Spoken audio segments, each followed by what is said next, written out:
Jadi banyak orang traveling, kakinya suka bengkak tuh. Nah, kalau orang dalam kondisi duduk lama, di mobil mungkin 6 jam, 8 jam. Jadi ini kalau orang traveling kakinya suka bengkak atau mungkin kelihatan kayak lebih kencang gitu kakinya ya. Kalau orang bisa lihat kulitnya kadang-kadang lebih mengkilat. Nah, itu biasanya tanda-tanda bahwa memang sebenarnya ada gangguan pembuluh darah di situ.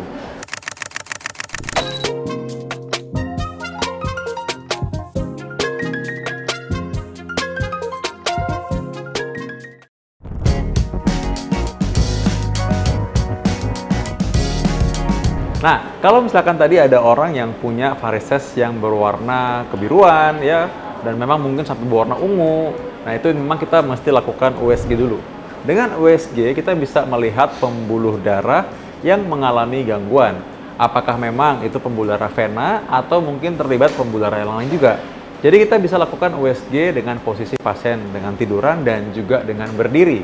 Dengan posisi pasien berdiri kita bisa lihat kondisi pembuluh darah secara dinamis. Dan kita bisa memastikan apakah memang ada gangguan aliran pembuluh darah.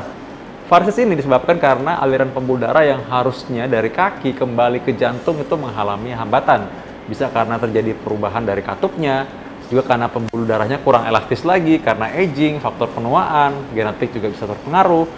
Bisa juga karena memang ada sumbatan sebelumnya. Jadi karena itu banyak hal yang bisa kita lihat. Nah, terapinya tergantung dari penyebabnya. Kalau misalnya ada sumbatan pembuluh darah, ada bekuan darah atau gumpalan darah, kita bisa memberikan terapi pengencer darah dulu, dan kita juga bisa melihat apakah ini perlu dilakukan injeksi ataupun melakukan ablasi vena. Ablasi vena saya sudah pernah jelaskan di video saya sebelumnya, lah boleh lihat deh, ada bagaimana menjelaskan ini perlu di laser ataupun enggak, ada juga bagaimana ini perlu di lem ataupun tidak.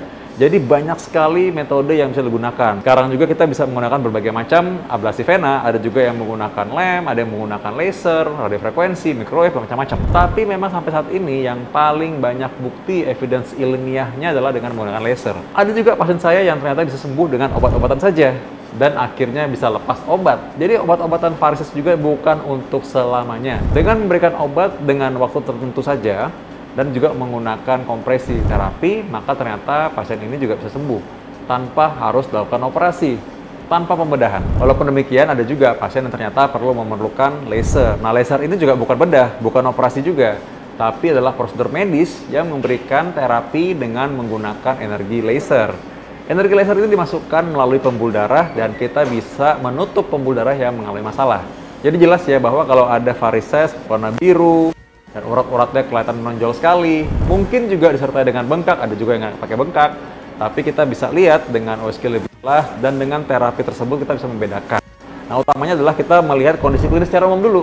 Karena kadang-kadang kondisi klinis secara umum itu kita bisa lihat apakah ada kelainan jantung, ada kelainan katup jantung, pembesaran jantung, lemah jantung yang bisa memberikan gejala yang mirip dengan varises.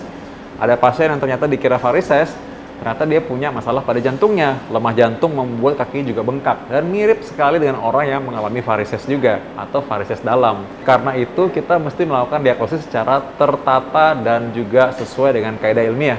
Jadi nggak cuma lihat-lihat aja, oh kalau urat-urat biru pasti varises. Sebenarnya nggak juga. Kadang-kadang urat-urat biru itu bukan varises.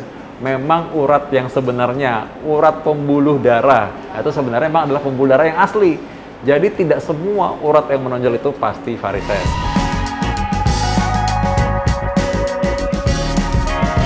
Jadi banyak orang traveling, kakinya suka bengkak tuh. Jadi ini kalau orang traveling kakinya suka bengkak atau mungkin kelihatan kayak lebih kencang gitu kakinya ya.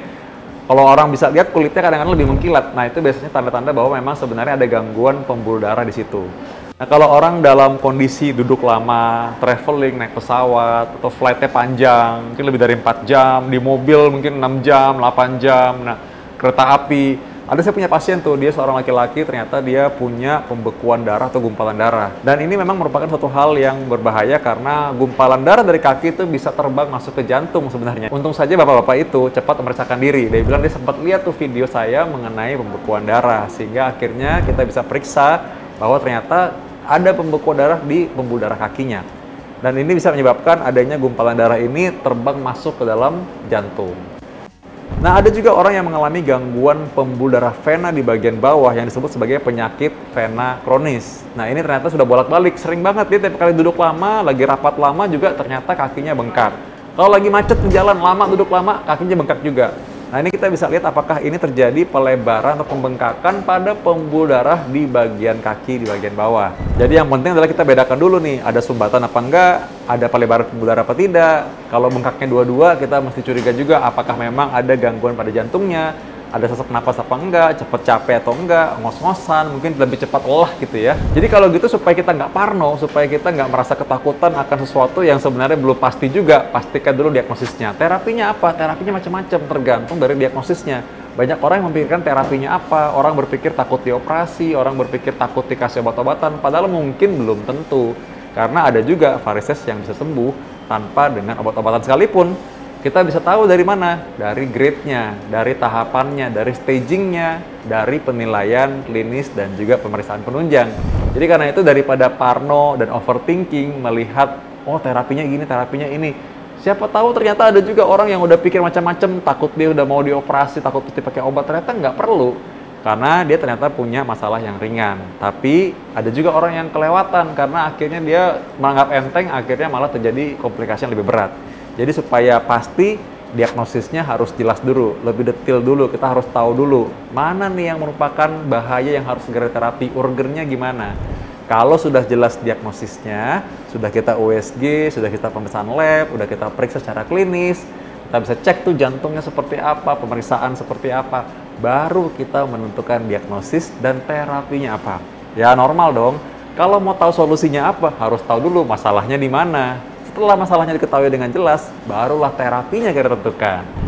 Ingat bahwa namanya kita periksa itu atau check up itu, sebenarnya justru ketika kita merasa baik-baik saja. Jangan tunggu sampai terlanjur komplikasi. Itu malah semakin sulit dan berat nantinya.